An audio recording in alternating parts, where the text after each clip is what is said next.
Three AI models are fighting for the top of the benchmark leaderboard right now. Claude Mythos from Anthropic leads 17 of 18 measured tests. GPT-5.5 from OpenAI dominates agentic computer use tasks. Gemini, Google's flagship, sits in third place.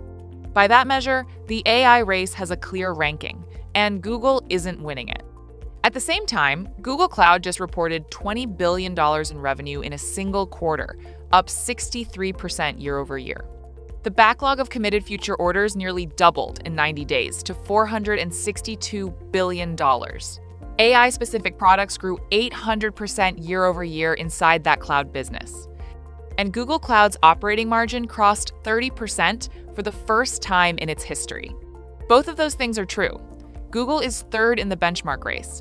Google's AI business is accelerating faster than almost any enterprise software company ever has. Google I/O just happened, yet most of the coverage spent its time on the wrong story. My name is Phoebe, and you're watching Trading Key.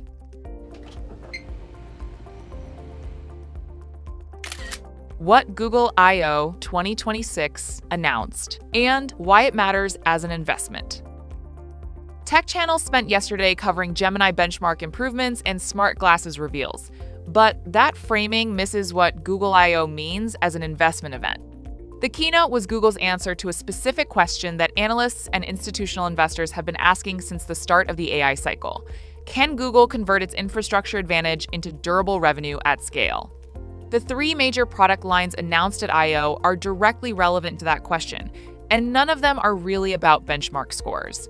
First, Gemini Spark, a 24/7 autonomous agent that runs persistently across your entire Google ecosystem, like Gmail, Docs, Calendar, third-party connected apps, without being invoked each time. It builds what Google calls a personal intelligence model of how you work, creates recurring automated workflows, and can share your information and make purchases on your behalf without asking for per-action confirmation. This is Google's answer to OpenAI's Operator product. But it runs on 3 billion Android devices and is deeply integrated with every Google service already on those devices. OpenAI cannot replicate that installed base. Apple cannot replicate that data integration. Gemini Spark, if it works at real-world scale, becomes the stickiest AI product ever built for a simple reason. It is already on the device in your pocket. Second, Google Book, a $999 premium laptop running Aluminium OS, a complete merger of Android 17 and Chrome OS rebuilt from the ground up. Gemini isn't an app you download on a Google Book, but part of the operating system itself. Hardware partners at launch include Acer, Asus, Dell, HP, and Lenovo. This is a move into the enterprise laptop market, with AI baked in at the OS level, not a startup experiment. Third, Android XR glasses. Confirmed hardware partners include Samsung, Warby Parker, and Gentle Monster. This extends Gemini into ambient computing, the physical world layer where neither Microsoft nor Amazon currently have consumer products at meaningful scale. Now, none of these products are perfect at launch. That's not the point. The point is that Google is the only company positioned to deploy AI natively across your phone, your laptop, your search results, your email, your calendar, and your glasses simultaneously. No one else has that distribution footprint. I/O was Google's demonstration of whether it can monetize it.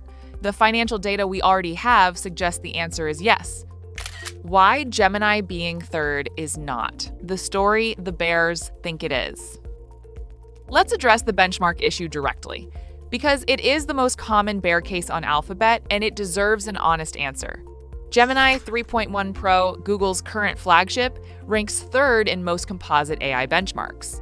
Claude Mythos leads on coding with a 93.9% score on SweBench Verified, compared to Gemini's 80.6%.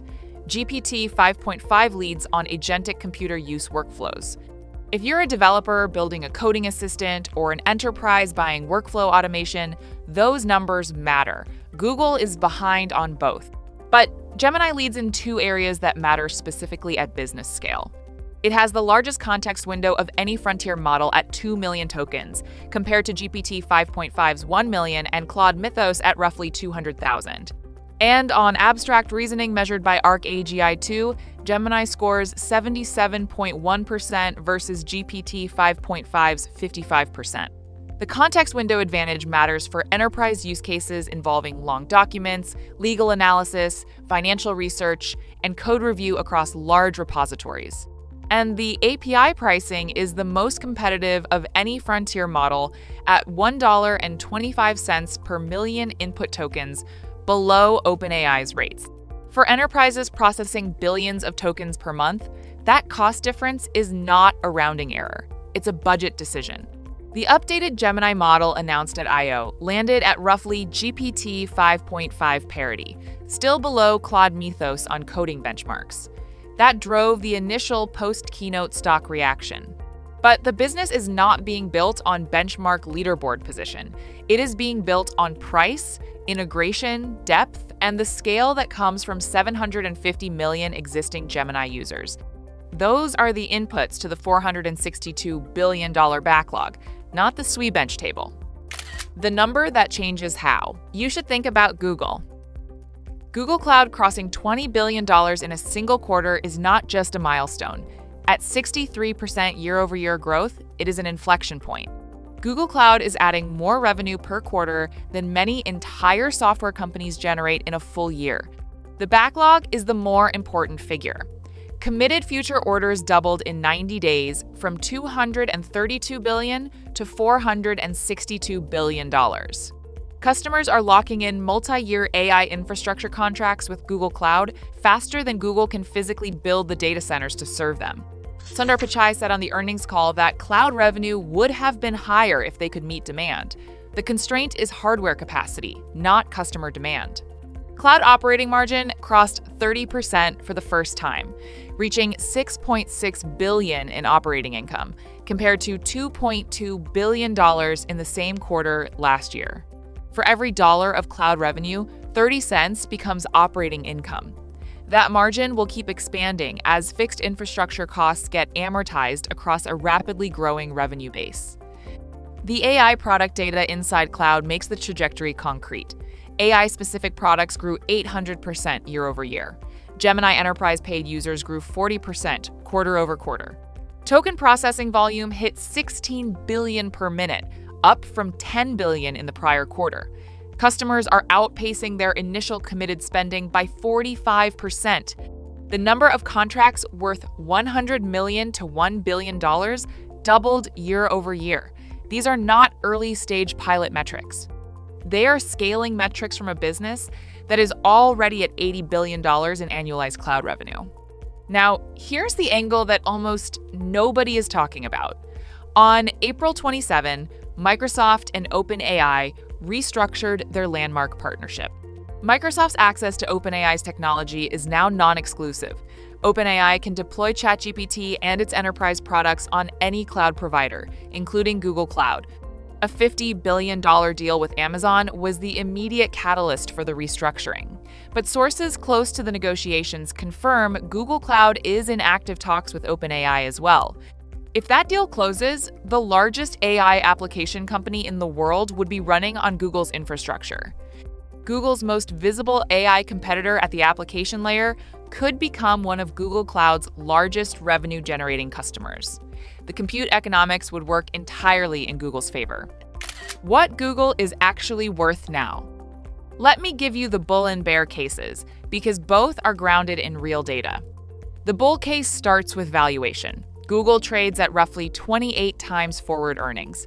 That's not cheap in absolute terms, but consider what you are buying. Search grew 19% last quarter and is still generating $60 billion per quarter, with AI overviews expanding query volume rather than cannibalizing revenue. Cloud is growing at 63% with a backlog that proves demand is outrunning supply. EPS grew 82% year-over-year. Analyst consensus sits around $430, with targets ranging to $515. Berkshire Hathaway raised its Alphabet stake from 18 million to 58 million shares in Q1.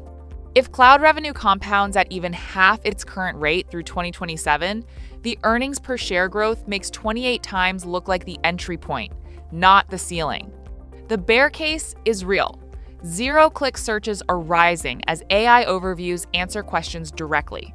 Google Network revenue, which flows to third-party publishers, fell 4% last quarter.